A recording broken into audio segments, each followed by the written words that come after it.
Continuing with his second large cancellation on a show this year, Kanye has canceled on Rolling Loud. At least that is what we've been told as of today, being July 17th, by the Rolling Loud Twitter and Instagram accounts, along with their founders leaving some comments as well. And honestly, I am not surprised in the slightest. I know somewhere I tried to find it in my TikTok comments, or I made a short video kind of explaining that I didn't think Ye was going to pull through for Rolling Loud. It seemed like a giant, ticket virtue signal for Rolling Loud to be like, yeah, come on down. We're going to have Kanye. And then so conveniently say that he's not coming right after they release their, 90 or 99% tickets sold tweets and posts. So, they're all sold out and now Kanye's not going. Obviously, I don't think it's fair to make assumptions one way or the other of, what actually went down, when things went down, because I assume this was a sort of perpetual decision, as a lot of things are with superstars and unpredictable ones like Kanye. And, we just saw this at Coachella, which, that was basically, I think we can boil that down to personal reasons. He said it's because of, at the time, it was because of what Billy said about Travis, but all of that seemed too convenient, I guess, and instead of it being just personal reasons. And I think that, the less said is the better in that circumstance.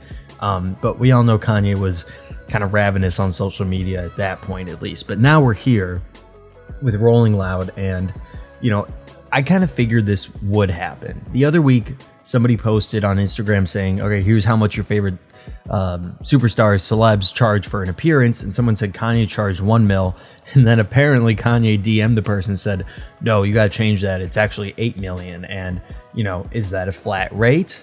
Maybe.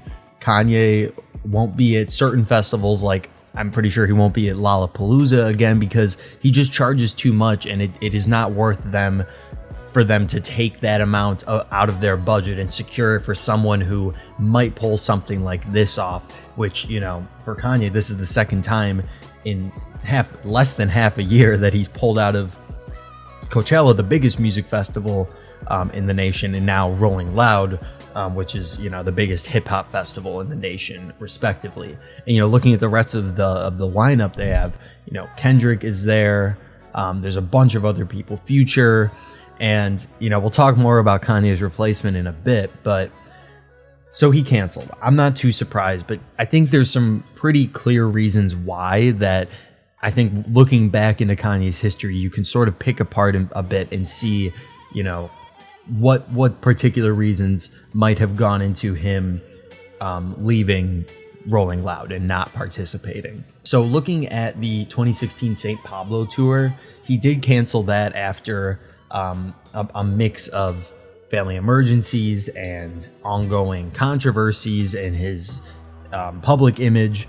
There was a lot going on, and he canceled the remainder of that tour. I believe it was around 21 shows, and that speaks to Kanye's sort of like, he has a life outside of this, and he's not the kind of person that's gonna continue going on tour if it's of a detriment to him particularly. So that's just one instance in where he had to cancel part of a tour, quite famously so. You can still look it up, and there's headlines and bylines everywhere about it.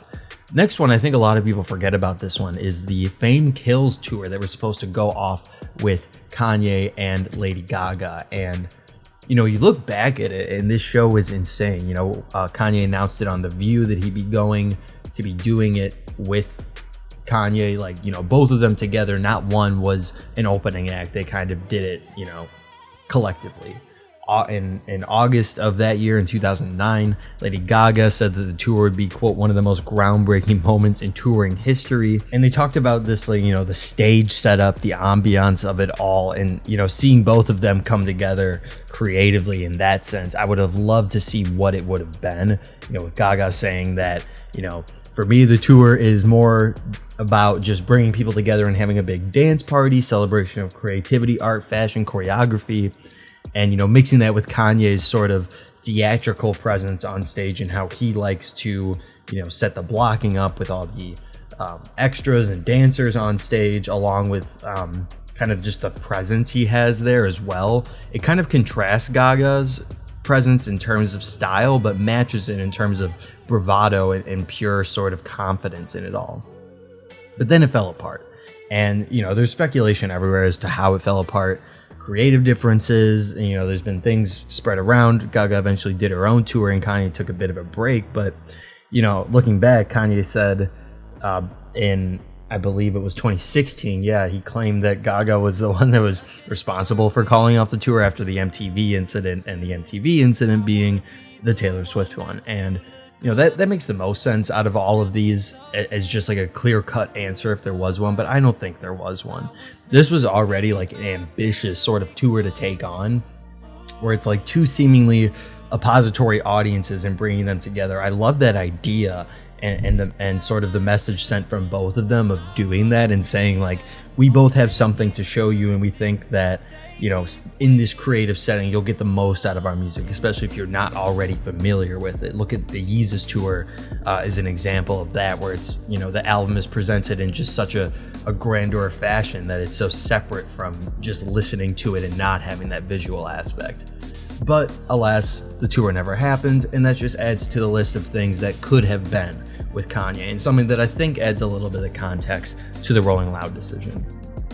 And I think the last part that I think is really worth bringing up here is just the amount of surprise shows and places Kanye has showed up in the past. Because I think that his sort of, adherence to show up and support a friend show kind of also fits in the same category as him deciding not to do a larger show if it doesn't make sense to him, if it's not something that at the end of the day he'll be wanting to do. And this goes all the way back to 2006 with Coachella, where Kanye was added to the lineup only 2 days before the festival started, back in 2006. So this is not the first time Kanye has done something where he pops out at a festival where it's like tickets have already been bought and things like that. So I think that was definitely worth bringing up, especially considering that Kanye is somebody who just showed up at the Games concert in LA. Kanye showed up at a Kid Cudi concert in Chicago like 4 years ago. Remember when he showed up at OVO Fest in 2016? Remember when he showed up at Rolling Loud last December? And yes, some people might think, oh, he's performed at Rolling Loud once. He was going there to support Future. I'm sorry, Kanye's not there. He could care less if it was Rolling Loud. He just wants to go and support Future.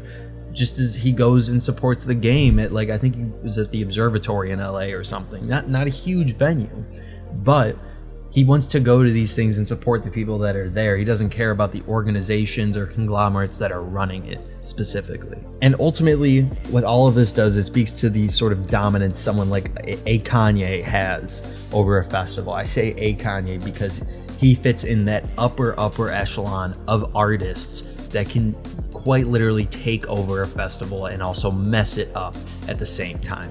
And we saw that happen with Coachella, and you don't see it on the exterior, you don't see their social media complaining, oh, this is terrible for us, blah, blah, blah. No, but on the inside, they're freaking out. They're figuring out who they can get, who's on standby. Granted, now that, Kanye does have this kind of stigma against him now, unfortunately, that he might cancel. So I'm assuming festivals like Coachella have it pre-planned, have it figured out. Rolling Loud has not been around for that long. I'm not sure if they are playing along with the bigger players in the game, the agencies and labels, and figuring out, who's who can play, who can't, and who wants to. But, assuming they were going to pay Kanye what he wanted, they might have a big sliver of their budget now left to spend on an artist that might not even exist at this point.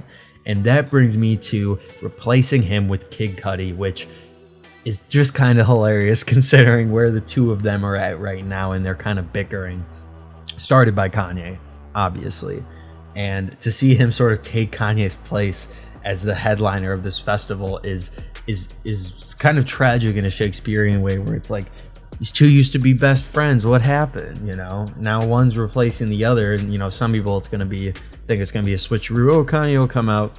Just let those dreams die slowly and right now, because that's not gonna happen, unfortunately. But If you're a Kid Cudi fan, I'm sure you're happy about this, but honestly, I think every Kid Cudi fan is inherently a Kanye fan just by means of virtue and being a music fan. And, so it's a little ironic Cudi's replacing him. I'm not sure how much money he's getting. And, looking at this now, I think that most festivals know that you have to have somebody there. If you have a big player like a Kanye West, someone who might drop out, you have to have something prepared, or else fans are going to think that you're deceiving them. And I think we're about to see the market sort of run up on Ticketmaster and StubHub of people reselling their Rolling Loud tickets.